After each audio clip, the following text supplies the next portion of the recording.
اہل سنت کے مقابل جتنے بھی گمراہ اور باطل فرقے ہیں، وہابی ہو، دیوبندی ہو، غیر مقلد ہو، رافضی، کوئی بھی، ہر گمراہ فرقے کی یہی کوشش ہے کہ کسی نہ کسی طریقے پر اہل سنت کے دل سے نبی کی عظمت اور محبت کے جذبے کو مٹا دیا جائے۔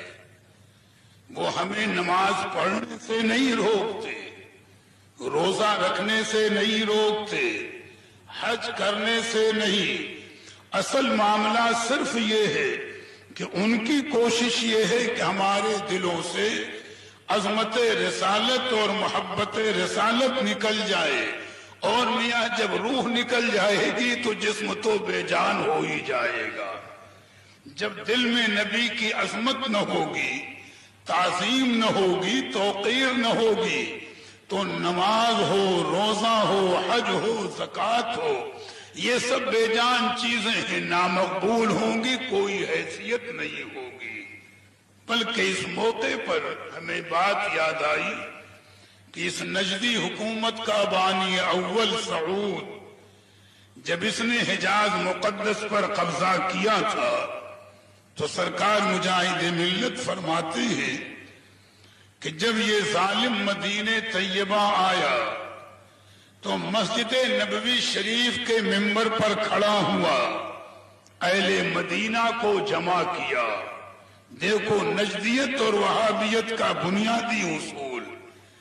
تو سعود نے تقریر کرتے ہوئے اہل مدینہ کے سامنے یہ کہا تھا کہ یا اہل مدینہ قد اشرب فی قلوبکم حب محمد صلی اللہ تعالی علیہ وسلم، یعنی اس سعودی حکومت کے بانی نے کیا کہا تھا کہ اے مدینے کے لوگوں، تمہارے دل میں محمد الرسول اللہ کی محبت پلا دی گئی ہے۔ جیسے کہتے ہیں کہ یہ چیز پلا دی گئی کہ رگو ریشے میں تمہارے ان کی محبت موجود ہے۔ تو اس ظالم نے کیا کہا اس کے بعد؟ فخرجو، تو اس محبت رسول کو اپنے دل سے اب نکال ڈالو، معاذ اللہ۔ فخرجو، اس محبت رسول کو اپنے دل سے نکال ڈالو۔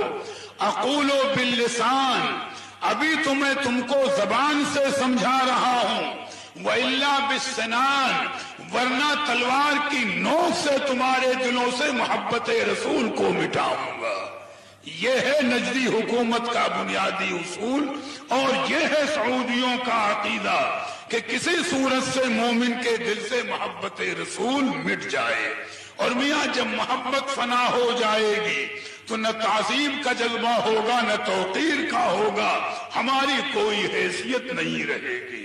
سوچنے کی چیز ہے، آج بھی اگر ان کو اعتراض ہے، بھئی میلاد ہم کرتے ہیں تو تعظیم رسول کے لیے، صلاۃ و سلام پڑھا تو تعظیم رسول کے لیے، درود پاک پڑھا تو تعظیم رسول کے لیے، تو کہیں یہ میلاد کو ناجائز کہیں گے، کہیں سلام کو بدعت کہیں گے، کہیں کچھ کہیں گے۔